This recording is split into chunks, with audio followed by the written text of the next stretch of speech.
I had just told my parents that I was going to get a meal at Waffle House, but in reality, like, I'm thinking this is going to be my last meal. I love Waffle House, and no one knew.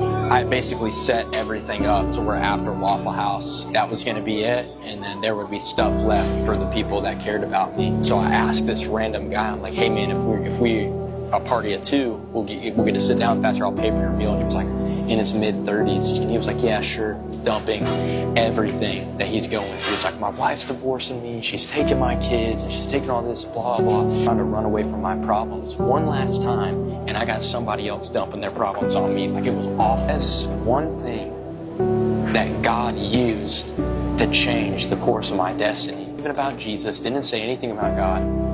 He was talking about his wife, losing his wife to a divorce, and he goes, I love my wife and she doesn't feel the same about me. There's no growth in a relationship if the love isn't mutual.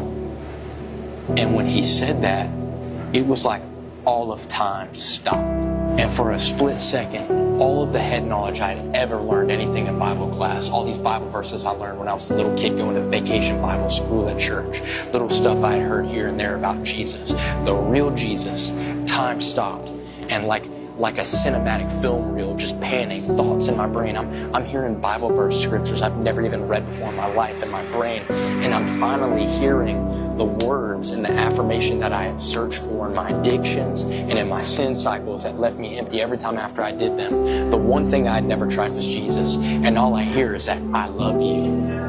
Realize when that guy said there's no growth in a relationship if the love isn't mutual, I realized the only reason that I hadn't experienced God's love was He really loves me. I just never gave myself the opportunity to love Him back. And a lot of people look at God and they look at it as transactional, and they don't experience the real Jesus. Like, God isn't a distant God that just wants to be a genie that answers your problems when you have an issue. He wants to be involved. All those times that I was growing up, He wants to hear how you feel. Like, He wants to be involved in your life. He wants to speak to you. He wants to know the ins and outs. Even though Jesus is all-knowing, He wants to know how your breakfast was.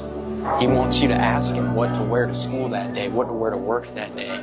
He wants you to ask Him whether to turn left or right when you're just driving around listening to music.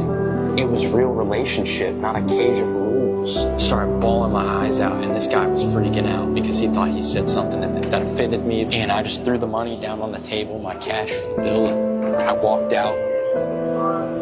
And I got in my truck and I just said, God, if you're real, take away my anxiety and depression. And since December 25th of 2020, I haven't had anxiety or depression. God set me free of my addiction to explicit videos. And that night, instead of taking my life, I gave my life to somebody who wanted it.